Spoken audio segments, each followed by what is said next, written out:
How's it going, guys? You're with me, Chris, from Chris Comics. I just wanted to explain to you guys some of the cool stuff you can use to get ready for Thor: Love and Thunder. It's a long-running series. So it's about 100 issues altogether. Written by Jason Aaron, and most of the art is by Assad Ribic, and a lot of it is also by Russell Doutman. It's basically the whole thing up until the death of Jane Foster as Thor, the death of the mighty Thor.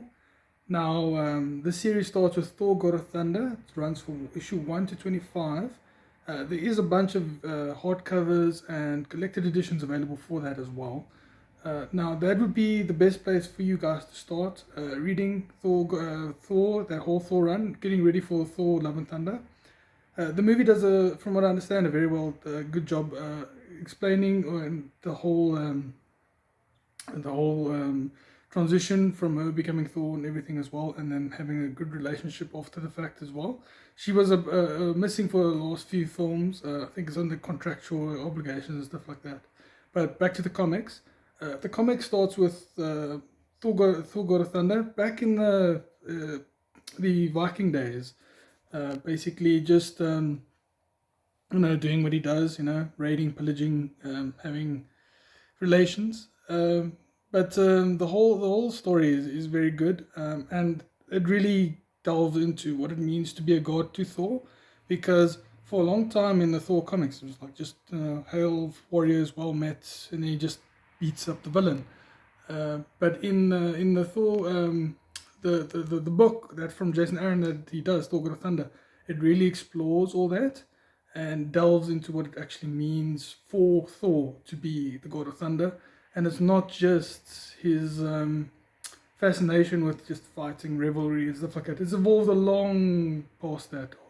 But going on, the first 12 issues deals with the God Butcher, which is in the film. They only deal with him a little later after that again, but the main story is issue 1 to 11. Issue 6 being his origin being told. Very good run up to issue 25. After that, what you need to read is a Thor series from 1 to 8. It has an annual as well. This is the whole mystery of who is the new Thor that appears at the end of the run from Thor God of Thunder 1 to 25.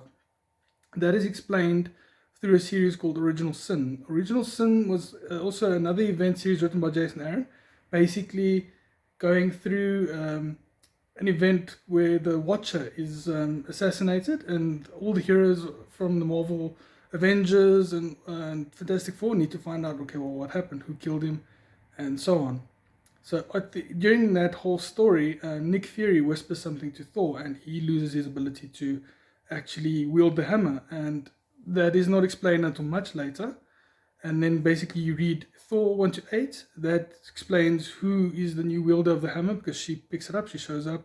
Thor's not happy about this, and then he goes on a crusade trying to find out who she is. At the end, he just relents and says, okay, cool. So long as you are wielding it for the right reasons, I will support you, and still begrudgingly, but still a very good series. A lot of controversy around that series back in the day when it happened, because she's a female character and she still calls herself Thor, so a lot of people weren't happy about that. I at first was a bit hesitant towards it, but I was collecting it back then as well. But I collected that whole run. I've got everything. It's a very good series from start to finish.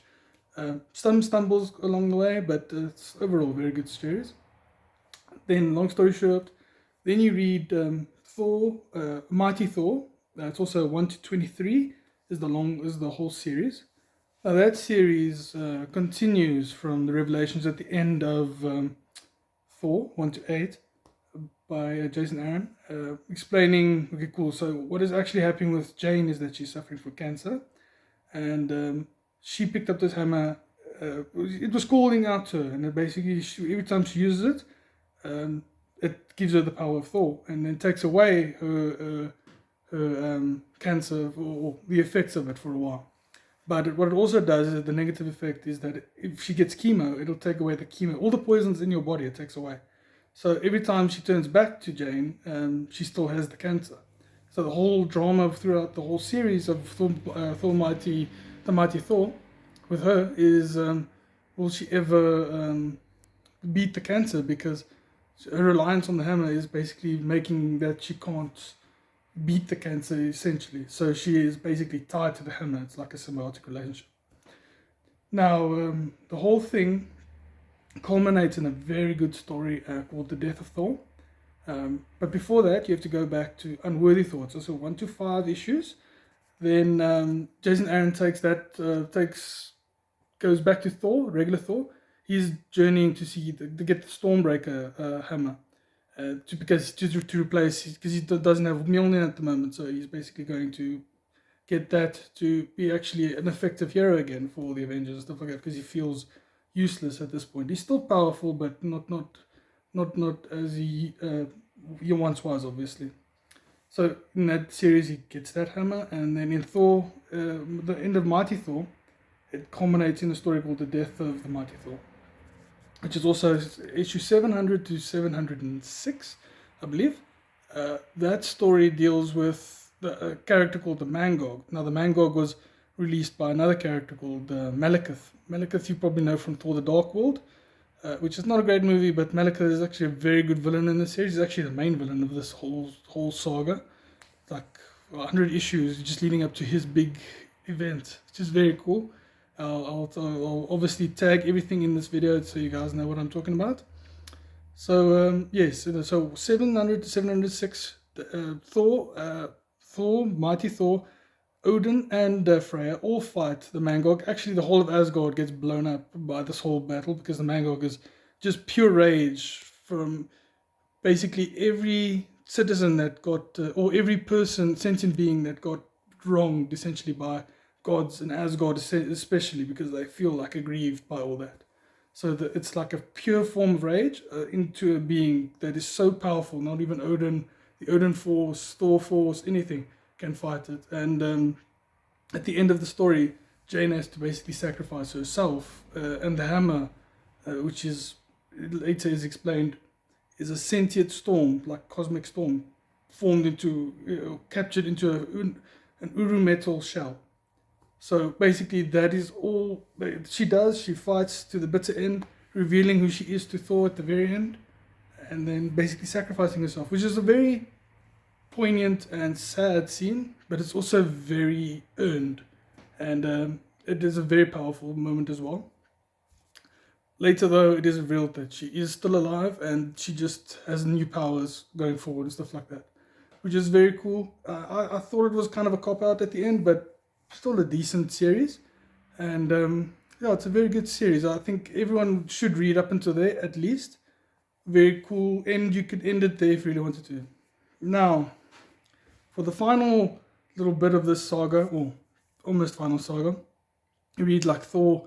It's a new run, Thor 1 to 12, essentially 1 to 13, of Thor getting his hammer back, or a bunch of different hammers he's using, because Mjolnir is destroyed by this point. So he uses a bunch of different hammers that he's forged with Uru in Nidalvir and all that, with the war elves and stuff like war dwarves. But it's not nearly as strong. It will never be. So he also has lost the Stormbreaker at this point, fighting the Mangog. But as it goes on, the War of the Realms has been like foreshadowed throughout this whole series. Ever since Malekith appeared way back in Thor God of Thunder, this whole thing has been moving towards where all of the realms, the 9 realms, 10 realms actually, because there was another realm added during the series as well, all are basically picking sides, and more than half of them are arrayed against Asgard, Midgard, and Nidalvir, and the Light Elf realm as well. So it all ends with War of the Realms, which is a very fun series. There's a lot of tie-in stuff. You can read the main series 1 to 6. It's the whole thing, and you're very sorted for that. Some cool channels you can follow to get like the full context for this, and like explanation. Comic Explained does a very good one. Comic Historian is very cool. He does like full story tellings, and also like short ones as well. He's done one recently for Jane Foster, explaining her death and all that in the comics as well. Very cool. You can check those guys out. They've been doing this for years. You should check them out. They're very cool. And yeah, so that's where the main story ends, with Malekith and Thor and Odin and all of them fighting to see who will be the, obviously they're not the rulers of the realms, but like the protectors, and like see who has justice. The end, Thor does win. Odin, I do believe, oh no, he doesn't pass away. He does lose some of his powers though, and then he bequeaths the Thor force, his Odin force, to Thor, and he becomes king. So that is how that whole series ends. And then you get another series that's like can I say, like a future story with King Thor, with his granddaughters and all that as well. It's a very nice series. Also, like has like the sword that Gorr the God Butcher uses. How do I call it again? It's a very like Jason Aaron name, like the Necro Sword or whatever. All black, the Necro Sword is the thing called. Like this over the top thing is very cool. But it's like, and then he also fights Gorr in that series, which is like you thought he was dead 4 years ago, but from the Thor God of Thunder series, which is like the very beginning of this series. But it's a very cool series, and this is what you would need to read to get the full context of what happens in the movie. You don't need to read all of it. You can read Thor God of Thunder 1 to 12, then you'll have like the gist of it, and then like maybe the reveal of Jane Foster, and you'll have everything. But this whole series is worth reading. I highly recommend it. Even the events in between is very cool as well. And yeah, I just thought I'd share that with you guys. And thanks for joining me for this video, and I'll keep sharing more. Thanks, guys.